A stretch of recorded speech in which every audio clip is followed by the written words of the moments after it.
From KHON2 News, your election headquarters, this is the race for Honolulu Mayor.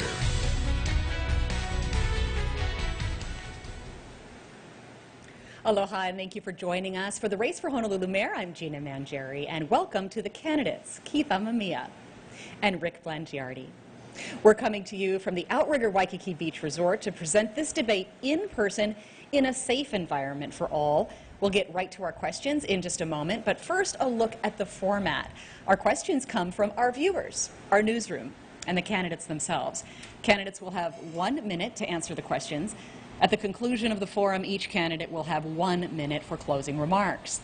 I will be ensuring that the candidates remain within the time limits. The candidates will see a yellow light when there is 15 seconds left and a red light when the time is expired. They're allowed to quickly finish their sentence. Before we get to the questions, a note about our compliance with the COVID-19 restrictions. Candidates, myself, and our KHON2 production crew were temperature checked before entering the set. We're spaced nearly 12 feet apart in all directions when there's plexiglass dividers between us. Everyone in the area is wearing a mask. I will wear my mask unless I'm speaking, and the candidates are asked to follow the same rule. Now to the questions. Honolulu is currently in Tier 1 of a Tier 4 reopening system for businesses and events.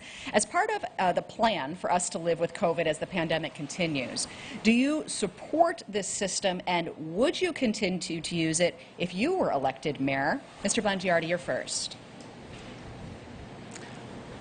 Thank you, Gina, and proud to be here this morning. Yes, I would support this system. I think we're in a situation right now in this post-COVID environment here where we really have to be dependent upon trusting our fellow islanders and the people that we live with. So I've said for a long time, right, that balancing public health and getting our economic recovery going is something we should be able to do. I trust our local people, and I think that we've seen the warnings, done publicly, and even the citations not having an effect. I think now collectively, under this circumstance, we have a chance now. I think local people know what to do. We understand what it means to wear a mask, to socially distance, to wash our hands. Protocols have been set up to keep places safe, and we have a chance to really create our own sense of getting back to normal again. Thank you. Thank you. Mr. Amemiya. I support the tier system in general, but we should have done it much sooner. We needed to rely on data and science and the advice of our medical experts early on in this pandemic. If we did that, we might have been able to avoid the prolonged shutdowns that we've been facing over the past several months. But again, it's better than what was before. I support a system based on statistics and data and science. However, if anything, I would modify the tier system and make it so that if we keep our counts down low enough, we would be able to fully or more fully reopen the economy much sooner. Too many of our small businesses and our restaurants and other locally owned businesses are struggling during this pandemic, and we need to help them as much as we can.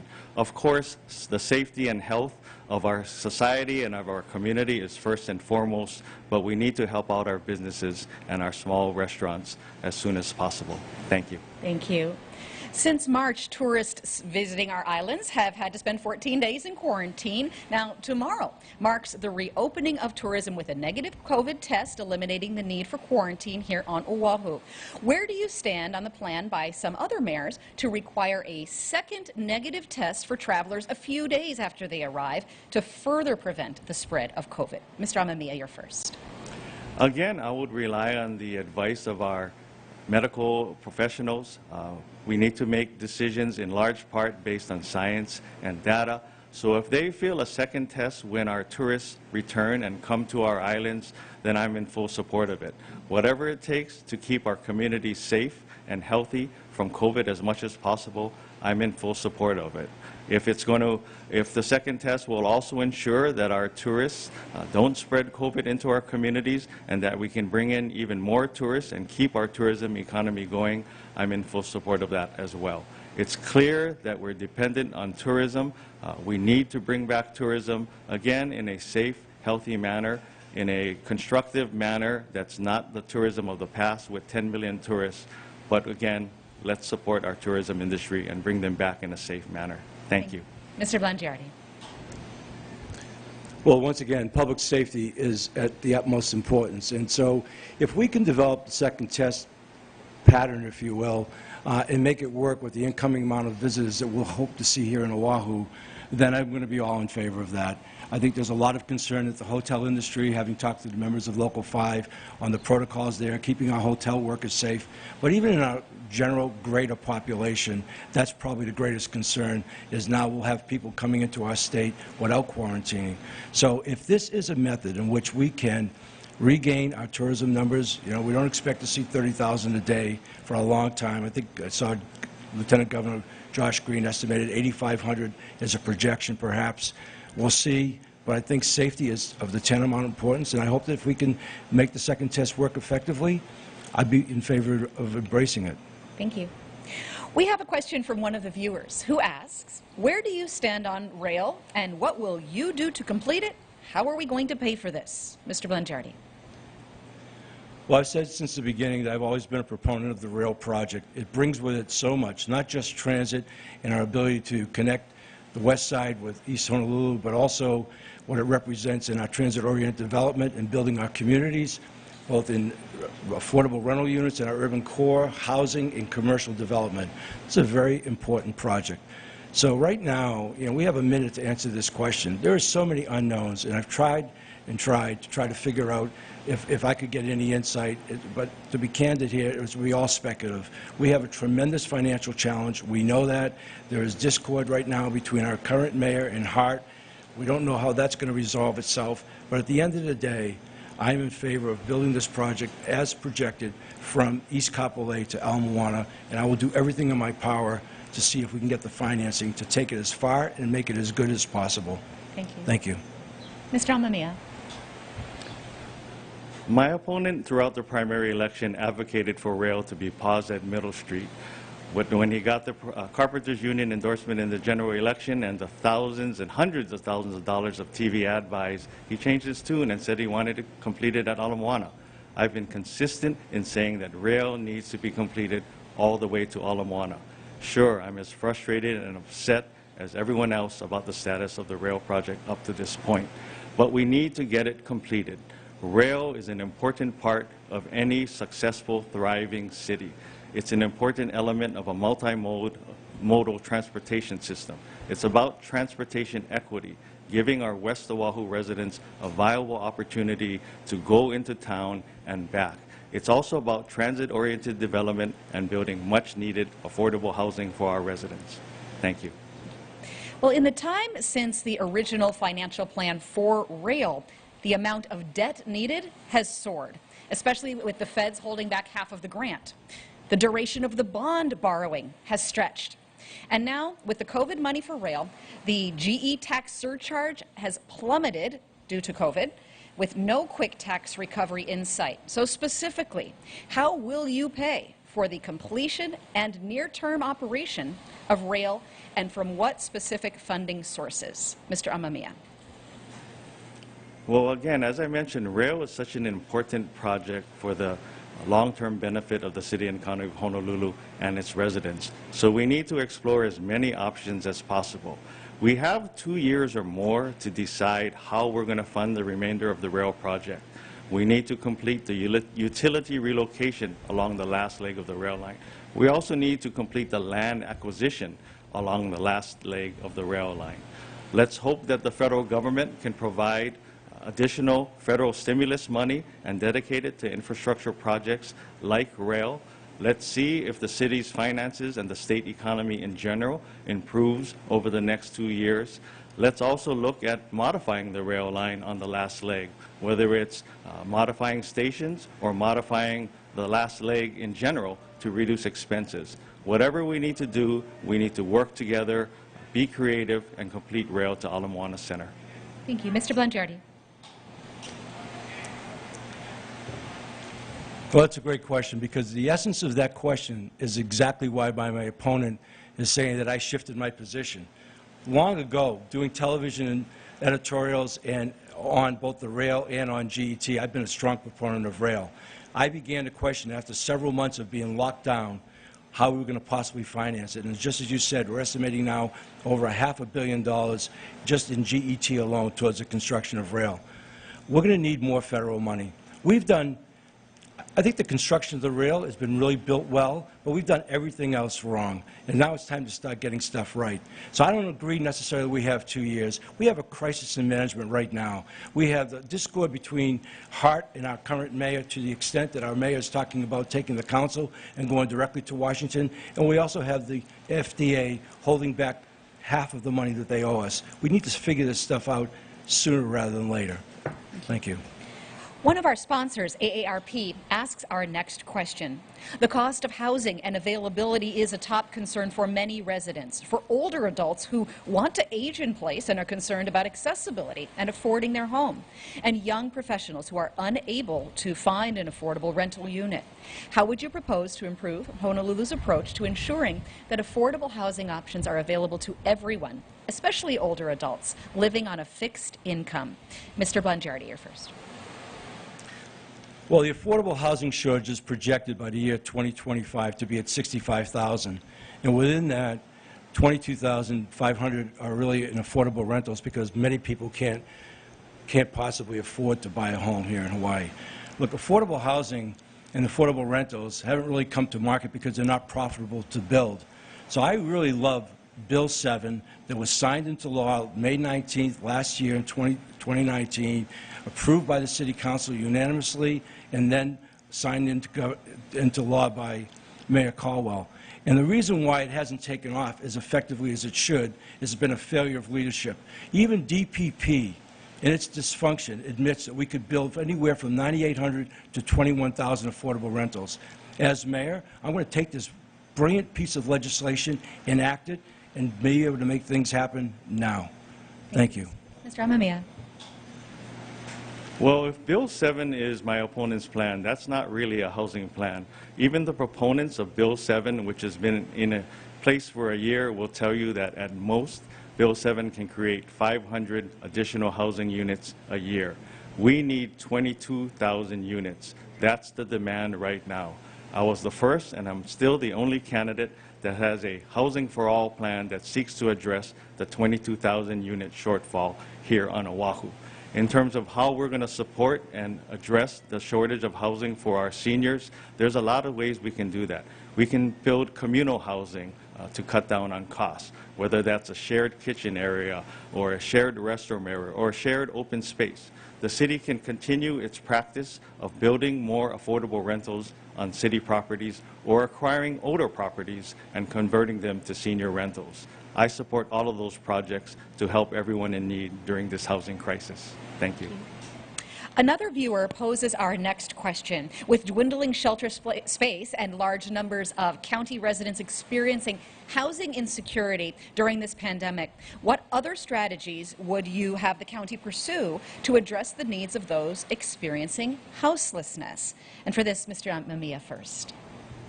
Well, again, we go back to the crisis of a lack of affordable housing here on Oahu. That's a big reason that many of our families are houseless right now. We need to build more affordable housing, and that's one of my commitments as mayor. We also need to increase mental health services and substance abuse treatment services. Many of our homeless out in the streets suffer from one or both of those afflictions. If you'll recall, during the last Great Recession of about 10 or 11 years, Governor Lingle at the time greatly cut the services for substance abuse and mental health treatment services. That's been a big reason why we have such a severe homeless problem here on Oahu. As mayor, I will build more affordable housing and increase mental health and substance abuse treatment services for everyone. Thank you. Mr. Blangiardi. Well, the subject of homelessness is a very complicated subject, and clearly we do lack enough affordable housing for people who are in need. But I would say that in looking at the situation right now, we have a new category of potential homelessness, which is our at-risk homelessness. And the city has not done a good job of putting money in the hands of people who are possibly facing eviction. We need to be able to do that now. We also need to be able to provide a rent relief program to landlords. There's been a lot of forbearance through this pandemic, but now the moments are coming in time where bills have to be paid. So in the situation of chronic homeless, it is clear we lack resources and facilities for these people. I intend to fully support greatly improving those facilities and take a big bite out of our chronic homeless. Thank you. Thank you. Now, both of you have released specific plans on post-COVID recovery, and I have read them and have questions for each of you about your plan.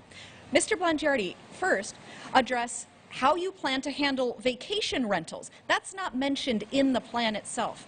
But travel is just now resuming, and the B&B regulation model is in its infancy. And besides the vacation rental answer, discuss your biggest and best idea in your posted recovery plan. Thank you, Gina. Well, illegal vacation rentals were totally out of control. Of the 10.5 million visitors that we experienced in 2019, roughly 2.5 million of those came and stayed in illegal vacation rentals, very disruptive to our neighborhoods, causing lots of problems financially in taxes and revenues lost to the state, and quite honestly, created a real overrun. Now, the Department of Planning and Permitting is responsible for monitoring that.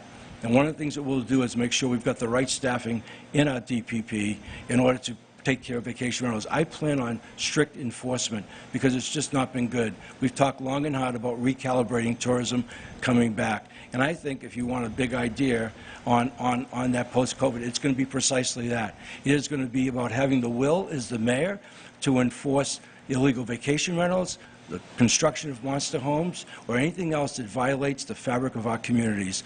And that is my promise. Thank you. Mr. Amemiya. Taxes are not mentioned in your recovery plan. Is there any immediate and substantial relief you would provide to locals or businesses, especially from the county's main source, the property tax? And discuss your biggest and best idea in your posted recovery plan. Well, I want to make clear that increasing real property taxes is definitely not on the table. Our residents have been overburdened as it is, especially during this COVID-19 pandemic. In terms of other taxes or ways to help our residents, let's use the COVID-19 money that has been provided through the CARES Act from the federal government to the city. The city received approximately $387 million from the federal government to help our residents here on Oahu and our businesses. That money needs to get out to those people much faster. Only about $100 million of that money has been distributed. I would continue the city's household recovery fund of $25 million and, in fact, increase that. I would also increase the small business recovery fund that's earmarked for our small businesses and restaurants. But the bottom line is that our residents and businesses are hurting. As for my great idea, I have many, but let's move forward with rail and transit-oriented development. Thank you. What structural or organizational changes would you make to the city's public safety departments to ensure better community protection in all areas that the county covers, and also to streamline operations and maximize the money available for them? Mr. Amemiya. Well, again, I would look to see if we can get CARES Act money and utilize that, or a second, if not third, wave of stimulus money to ensure and bolster the public safety needs of our city and our residents. In terms of helping the police department, I would be in full support of partnerships, more community partnerships. There are many agencies, social service agencies, that can help assist our officers with needs regarding the homeless population and areas such as domestic violence. We should also reach out and work with community volunteers on the Neighborhood Watch program, or even bring back the Police Activities League community program that is an outreach program to our juveniles to build a better relationship between our officers and our youngsters at a very early age. But in all, I'm all for public-private partnerships and everyone working together to build a better and safer community for all of us. Mr. Blangiardi. Well, I think everything and anything involved in my administration is going to involve the quality of leadership we have in our various departments. And one of the first things we're going to do when we get in is to look at the 2021 budget, which I really believe we're going to have to tighten some. And I disagree with my opponent about the fact that the city is strong enough and has enough resources to deal with it. I think that the belt tightening, knowing full well that we're going to keep our core services intact and what is absolutely essential to running our city, and my intention is not to turn one person out in the street who is currently employed, but we're going to have to go through this kind of scrutiny to see how we can possibly improve. I happen to think there's a lot of room for improvement on the things that we can do to better improve the quality of life here for our local residents. So my intention right now would be to look at that in every phase possible. I think there's been a lot of waste. I think there's been things that we could do and we could do much better, and that's the function of leadership. Thank you. All right, it's time now for candidates to ask each other questions. For this section, the askers will have 30 seconds to pose a question. Their opponent will have 60 seconds to respond, and then there's a chance for a 30-second rebuttal by the asker. Mr. Blangiardi, you ask first your 30-second question. Keith, you've talked a lot about your career in high school athletics. This is important work, and we all know the significant life lessons that young people learn through athletics, such as good sportsmanship, fairness, and ethics. However, you resorted to lies and personal attacks as your primary campaign strategy. How can you defend this approach to young people? Rick, I'm not sure what you're talking about. My campaign and my entire career has been based on integrity, character, and trust. Ask anybody who's worked with me during my career or on the campaign. They support me and want to work with me because I have integrity, character, and do the right thing and act in the best interest of the overall good of the community. I've done that before. I've done that during my career, and I'll continue to do that in my career. And if I'm fortunate enough to be mayor, I will bring those values to city administration. Thank you. You know, Keith, I think you're talking to yourself. And I'll be really honest with you. The amount of personal attacks and lies that you have impacted during this campaign towards me is really something that I just find really reprehensible, and I'm surprised. And the thing that I really don't like is the fact that you asked if we could have a truce for this election, and I agreed to do that. In fact, I had promised civility from day one in running for this office, and I've maintained that civility. But the personal attacks that are going on and the lies that you're spreading and your campaign team, I find really reprehensible. Mr. Amemiya, your 30-second question. Again, Rick, I'm not sure what you're talking about, and if anyone's on the tail end or receiving end of smear campaigns, it's myself, both in the primary election and during this current January election. And these people who are in the primary election helping another candidate are helping you throughout this campaign. So again, don't throw stones at a glass house. We've heard for years about your tough love needed against our homeless community, even throwing them in jail. You've shared your experience with homelessness, and it comes from how you created a TV special, and one night you slept on the floor of the State Capitol Rotunda.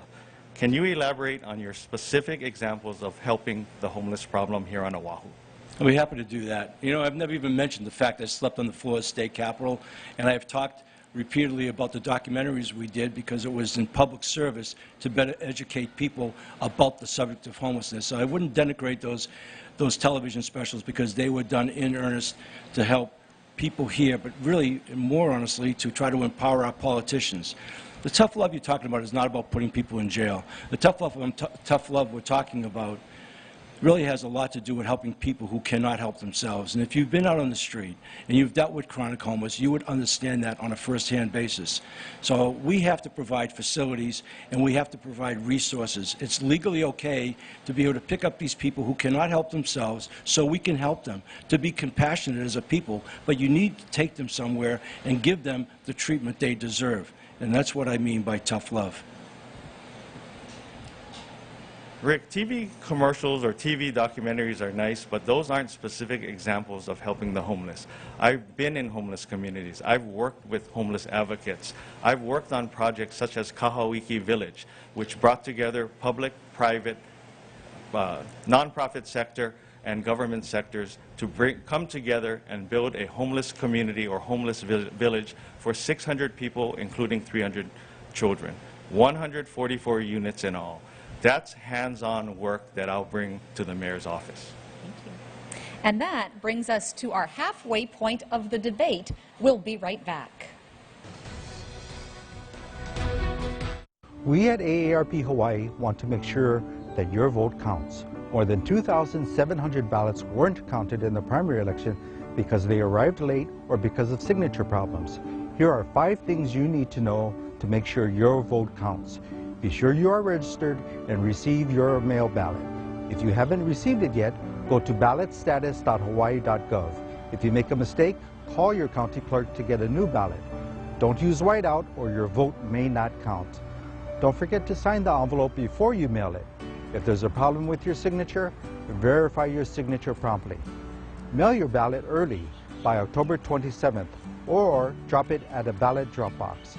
Ballots must be received by 7 p.m. on Election Day. If you still need to register or want to vote in person, you can go to a voter service center starting October 20th. Call 453-VOTE or go to elections.hawaii.gov for more information.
Welcome back to the race for Honolulu Mayor. We'll get right back to the questions, and as a reminder, the candidates have 1 minute to respond.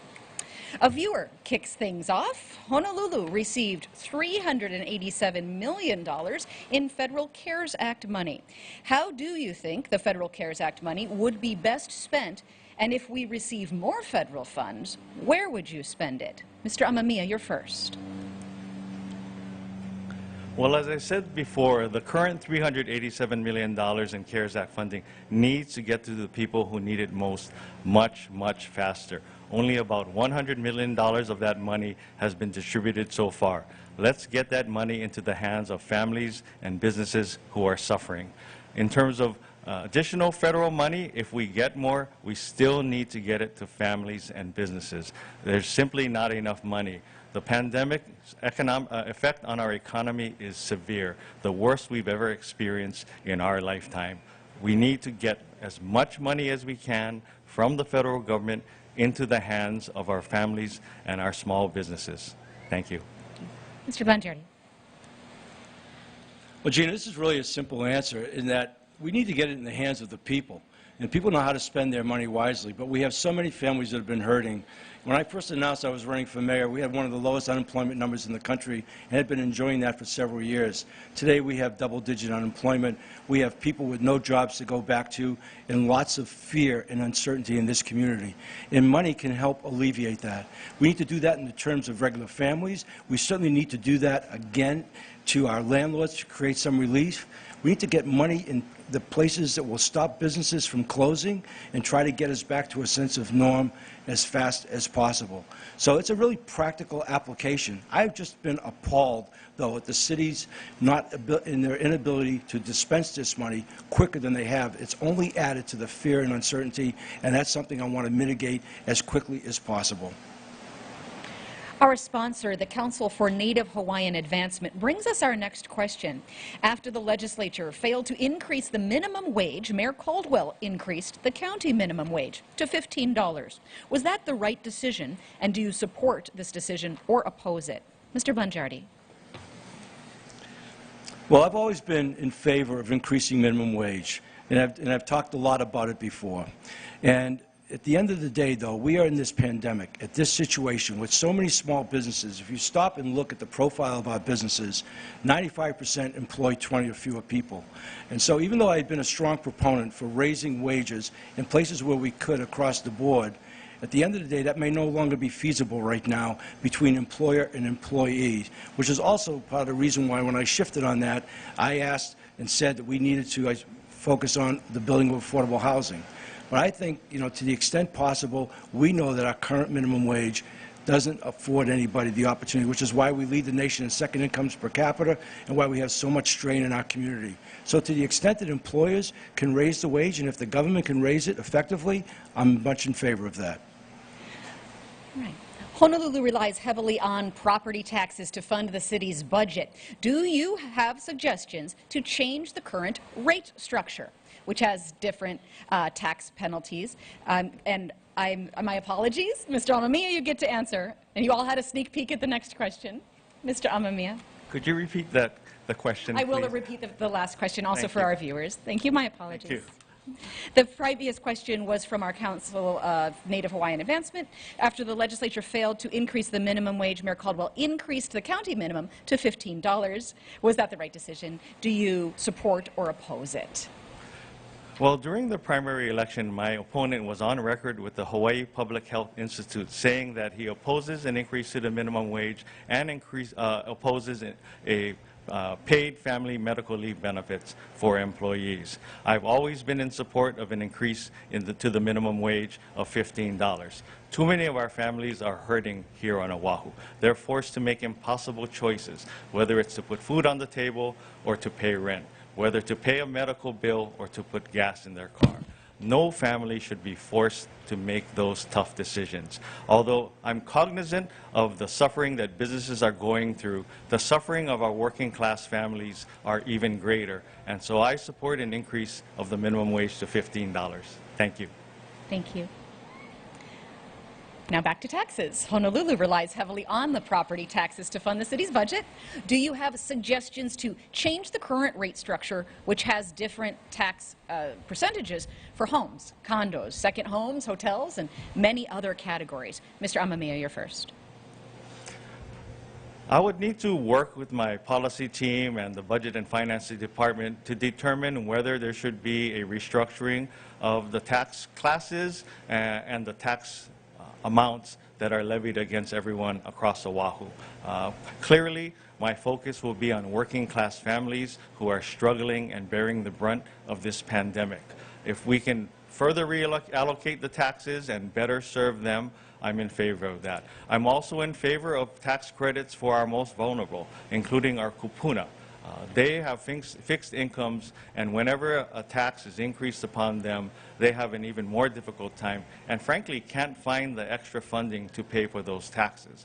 So if we make a change, I would be in favor of it, but I would make sure that we protect our most vulnerable people, and that's our low-income wage earners and our kupuna. Thank you. Mr. Blangiardi. Well, the subject of taxation is a very complicated subject, and I, too, would like to have the best experts I can. But fundamentally, this is not a climate coming out of this pandemic that we would be raising property taxes or any taxes across the board. We're going to have to learn to live within our means, and that's why I alluded earlier to the belt-tightening we're going to have to do at the city. Our expenses have been going up operationally 5% a year through some very good times, record-breaking tourism, record-breaking unemployment. That is now no longer the case. So fundamentally, I would not impose taxes on people, especially our kupuna as well. But at the end of the day, we have to learn to live within our means. We're going to have to do belt-tightening. I believe there's a lot of opportunity in the city budget. As I alluded to earlier, we'll start with that right away for the 21 budget to tee up the 22 budget, which will be due in 60 days. So taxing people is an easy remedy, and that's not the tactic we're going to take. Thank you. Our sponsor, AARP, asks, in your opinion, are Honolulu's tax rates too high, too low, or just right? As mayor, what would your goal be relative to local taxes and fees, and how would you make sure kupuna in particular, and others, understand their taxes and how the money is being spent? Mr. Blangiardi. I think one of the things that would be really great in our healing going forward is to try to provide as many incentives, financial incentives as possible. And if we can come up with some methods here through some real cost savings as we go through and work the city's budget, and we can actually lower taxes in some places, especially in making life more affordable for our kupuna, I can promise you we will go hard at work at doing that. I really believe that we're going to be in this recession, or not recession, this post-COVID situation for a long time yet to come.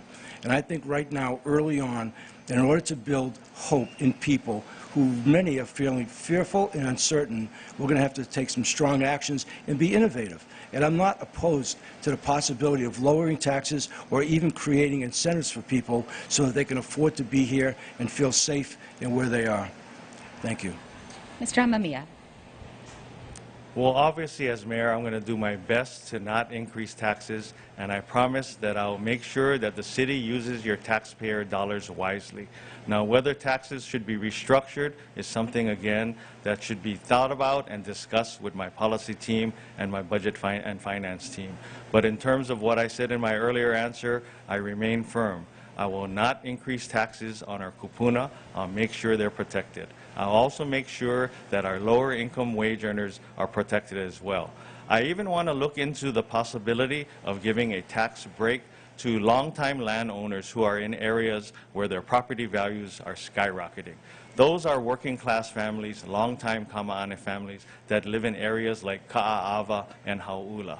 They shouldn't be forced to give up their homes because they can't pay the increase in real property tax values. Thank you.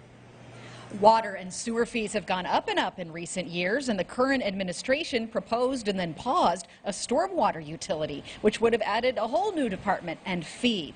What will your administration do specific to water, sewer, and other wastewater management and costs? Mr. Amamia. Well, as I said before, I'll make sure that the taxpayer dollars are used wisely. But the problem with all of those infrastructure needs that you mentioned, whether it's water, sewer, or stormwater, is that previous administrations neglected those much-needed utilities. They just kicked the can down the road. That's the problem with our government. That's why we need new leadership. We need to be honest with the public. We need to not kick the can down the road. We need to fix the basic services that our public needs and deserves. And as your mayor, I'm committed to making sure that we don't kick the can down the road so that we don't have to pay more in the long run. Thank you. Mr. Bongiordi. Well, the services you just talked about are absolutely essential services to our quality of life here and what we need. So once again, as we approach the budget process, the budget is really a policy statement on how we're going to operate and where our priorities are. And as I said earlier, we're going to look first and foremost at any waste or variable expenses we don't need to do so we can shift monies accordingly to put it into the appropriate places. We're going to need our sewers. We have a major infrastructure problem here that has gone on for too long. There are things that we just fundamentally have to do. So how do we create the monies to do that? That's what this budget process is going to be about, but it's also how my leadership philosophy is. Understand where your priorities are, make those the priorities, and then do something about it. So we can't look away from major infrastructure issues in our sewers and our water-safe sewer systems are very, very important to us. So I look forward to being able to really make an impact on improving the quality of these city core operations. Thank you. What is your plan for trash pickup? Will you implement home pickup fees? And what will you do about landfill capacity and the relative dearth of recycling? Mr. Bongiordi.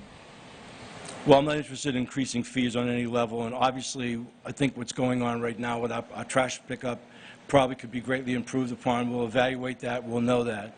I think the bigger concern that you're talking about is, the landfill, and we've had discussions recently about how the people in Waianae and Nanakuli have really had to suffer through having two big landfills. And I'm going to be somebody who's not a proponent of digging more holes and putting stuff in the ground, but start to look at 21st century alternatives.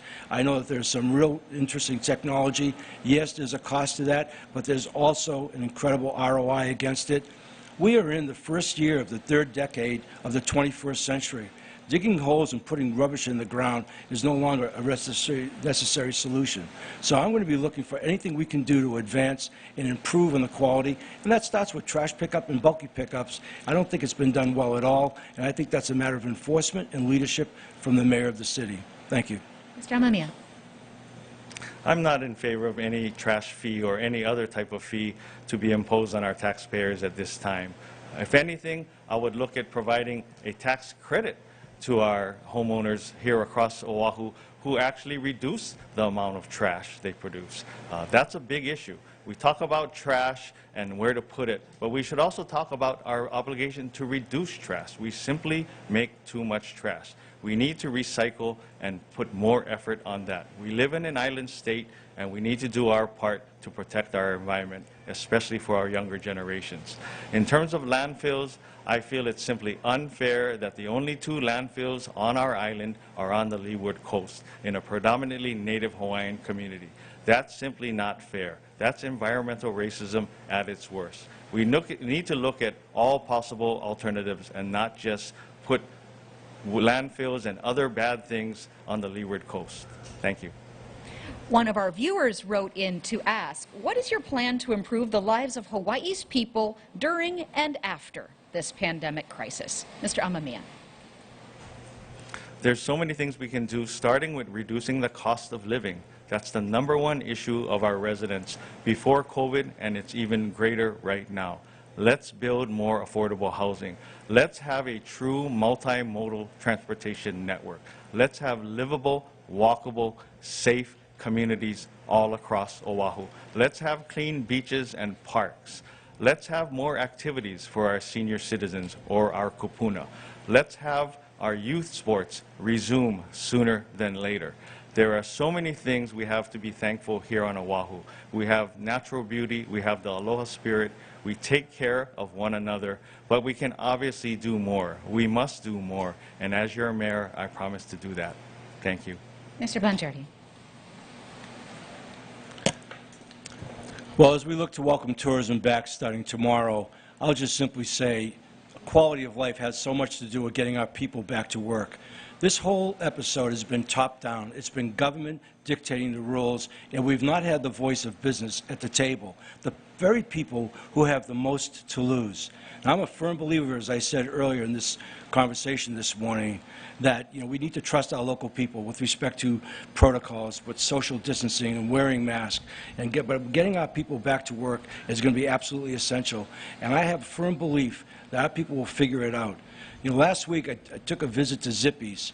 I took my wife to breakfast there, and to me it just said, this is the way to figure it out. We were met by somebody at the door. We stepped in, hand sanitizer, took another step, got our temperatures recorded, and then they took down our name and our phone number for contact tracing. And I thought to myself, this is a great, ingenious way. They have it down. They understand it. Thank you. All right, besides rail, what is your plan for other forms of public transportation? And do you plan to expand bike lanes, Beaky, and similar services? Mr. Blangiardi. I think in a 21st century city, we want to not only become a smart city, but we want to look at all intermodal transportations. We've talked already about the importance of rail and what it means, not just in transit, but also in our community developments. And I also am very much in favor of walking streets. I like that. I know it's been a real nuisance to adjust to, but all great cities, have bike lanes. They have great intermodal services. I want to be sure our handy van is up to speed. We have a great bus system. It's actually been nationally recognized. We need to be like that. The problem we have is we have far too many cars on the road. So anything that we can do to alleviate congestion, and now we have a new traffic management center, and that's one of the things that we want to talk about, and how it comes up on the management of traffic. But I think anything and everything we possibly can do to minimize congestion, to create ease of life, to make our city, especially in our urban core, a walkable city, only lends itself to the quality of life. And I'm going to make every effort I can to enhance and improve the quality of our life for our residents as mayor. Thank you. Mr. Amamiya. I'm in complete support of the city's Complete Streets project, and that's a program that's intended to make sure that we're a multimodal transportation network here on the entire island of Oahu. We need to have the most options possible for our residents, whether that's in their cars, bus, bike, rail, or otherwise. We simply can't be reliant on our cars. We have more cars than residents here on Oahu. That's unacceptable. We need to do our job and get out of our cars and make the roads less congested. In terms of a walkable city, we've seen the success of cities like Vancouver and Singapore, and how great it is, and how people actually don't want a car because it's much easier to get around without a car. Let's strive for that goal here on Oahu, and as mayor, I intend to make that my end result. Thank you. Well, Oahu's various communities have vastly different needs, and some of those communities feel like their needs or concerns are not being addressed by government. What specifically can you do as mayor to embrace the needs of all communities and neighborhoods and empower those communities to make changes for their neighborhood residents? Mr. Amamia.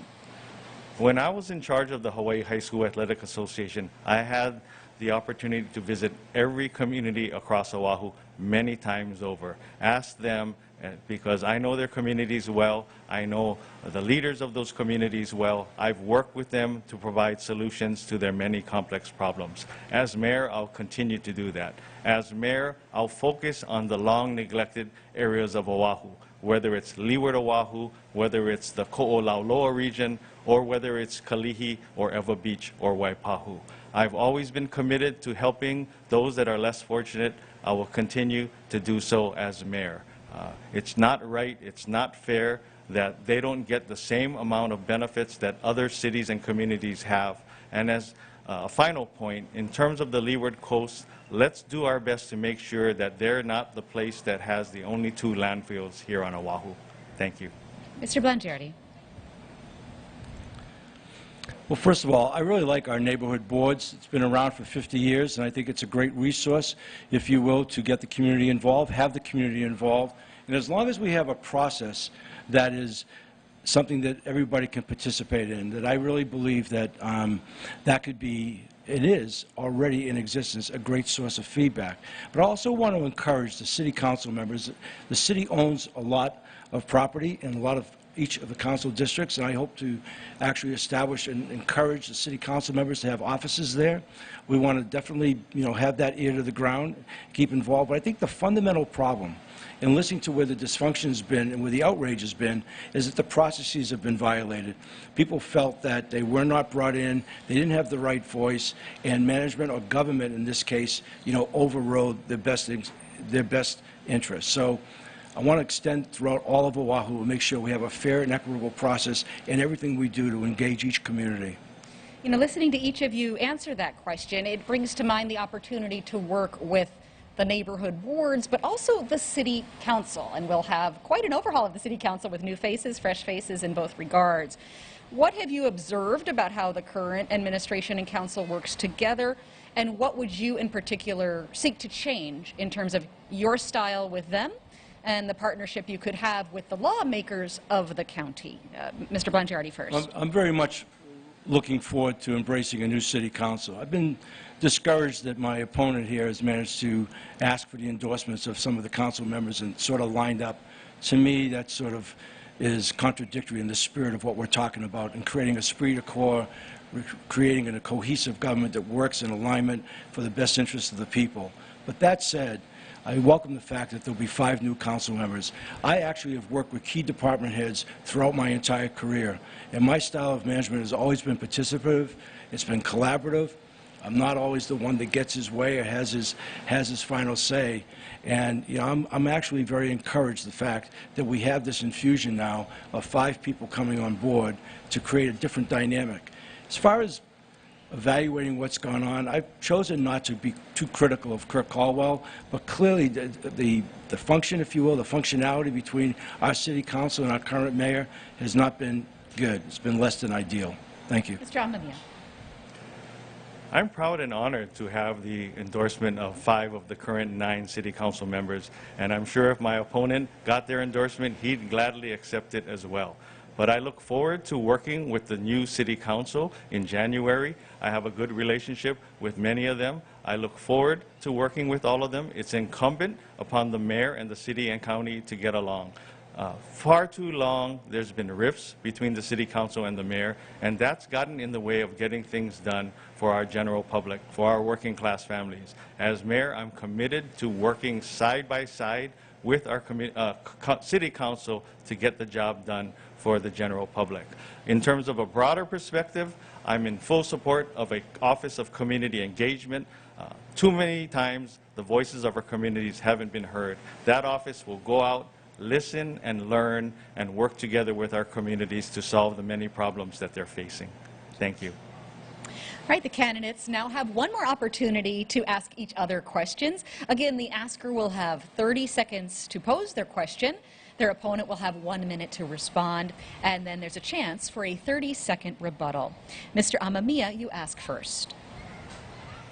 Rick, you spent your entire career in the private sector and have no previous government experience. You've also mentioned that you've spent much of your career in airplanes and corporate boardrooms, but have spent little time in our communities. You've belittled my dedication to public service and my work in the community. What experience do you have in working directly in our communities and having an impact on the daily lives of those in need in our communities, which is the single most function of our mayor? Well, first of all, I've never belittled Mr. Amamiya in public, so that's an allegation that I don't understand. At the end of the day, I don't think he also understands what it means to be a general manager of a television station, especially here in Hawaii. Now, my work in this community has been extensive throughout this entire island, and for that matter, throughout this state. One of the things I've never talked about is the recognitions I received and this incredible relationship I've had in doing a lot of good work. So I don't talk about my honors or whatever, but I have been out there, and through the lens of our newsroom, never knowing from one day to the next or 1 hour to the next what stories we're going to cover and the impact of those stories has been something that's been very hands-on with me. And we've done a lot of good work that way. So while I was not the head of the High School State Athletic Association, I've been in this community throughout all of this island and throughout this state. Thank you. Well, providing news stories is one thing, providing solutions to the community is another. My entire career has been dedicated to public service, working in our communities, and bringing people together. Being mayor is about helping Hawaii's people and not pursuing profits for large mainland-based corporations. It's more than being in front of the camera and funding documentaries. It's about being in communities like Waianae, Kalihi, and Kahuku on a regular basis like I have. As your mayor, I'll hit the ground running and begin helping our communities from day one. Thank you. Mr. Blangiardi, your question. And that's just a completely baseless thing that he said. My work in this community is well established and well respected throughout its community. Keith, you've repeatedly attacked 3 people who have publicly supported me in this campaign. Ben Cayetano, the first Filipino governor of Hawaii. Colleen Hanabusa, the first woman to serve as Senate President. And Linda Lingle, the first woman to be elected governor of the state of Hawaii. These 3 diverse individuals represent different political parties, and they represent minorities, and they represent outstanding leadership and service, even if everyone does not agree with every decision they've ever made. Why have you consistently attacked them? Well, let me make clear, I haven't attacked any of them. I have the ultimate respect for all the 3 people that you've mentioned. I've merely pointed out that they're longtime politicians, career-long politicians. They're part of the establishment. The public is tired of the establishment running things here in Honolulu. I'll bring change, a new style of leadership, a fresh perspective. I'll bring a much more diverse group of people running city government. It'll reflect every community here on Oahu, whether it's men, women, minorities, people from areas like the Leeward Coast that are underrepresented. I will focus on underrepresented groups such as women and Native Hawaiians. They're an important part of my campaign team now. They'll be an important part of my administration. Thank you. You know, Keith, you really have short-term memory loss. Just even today, you alluded to Governor Lingle's responsibility for creating homelessness and the lack of resources. You put the blame on her. But as recent as Saturday night in our last debate, you took a shot at all of those people, quite honestly, in an ageist fashion. I find it interesting that AARP is sponsoring this debate this morning, that you would be so blatant in that kind of assessment of these people who worked really hard to serve. So, you know, what you say and what you do are 2 different things. You know, it's what you do that really matters in this life. Thank you. Right, we're nearing the end of the debate, so now we move on to the candidates' closing statements, and the order was decided in advance by drawing.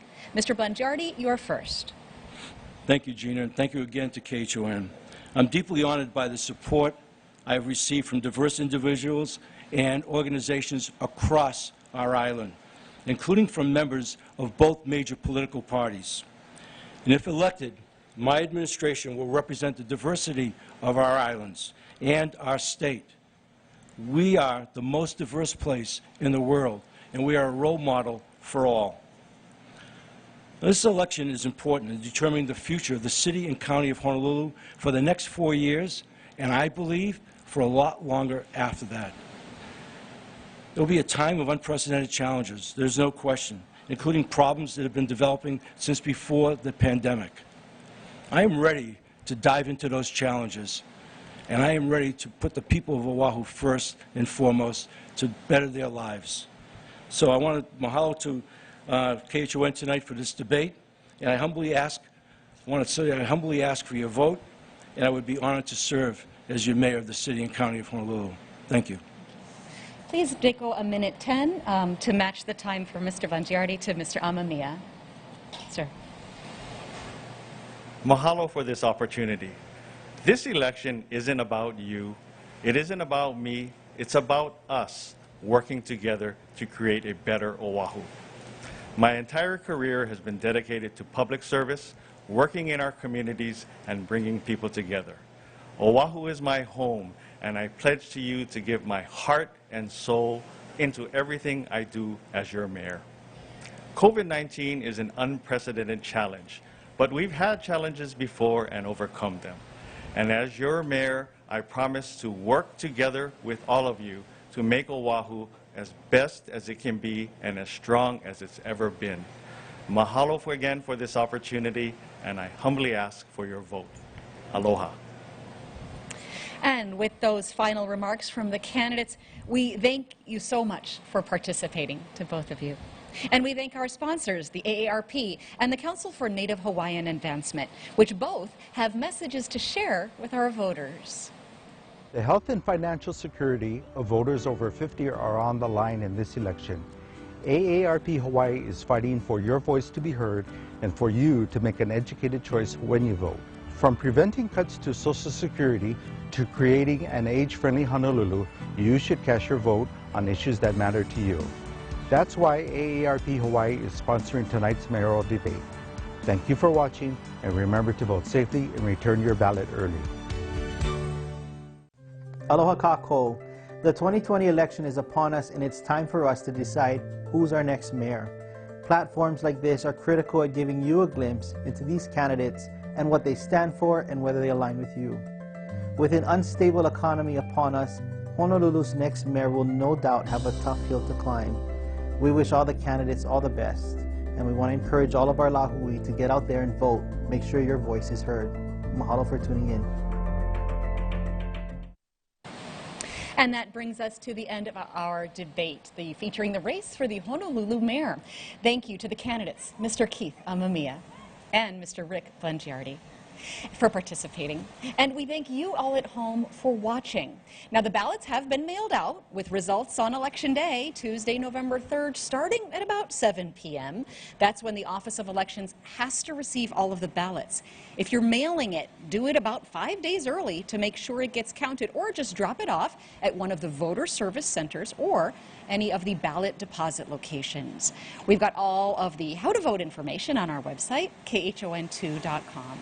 And stay with us for all of your election results. Our coverage will begin at 1 p.m. that day with national updates on the presidential race, and then we'll continue for local results later in the evening. Mahalo again to all of the candidates. Mahalo to you at home for watching. And thank you to the Outrigger Waikiki Beach Resort for hosting this important event in this most beautiful venue.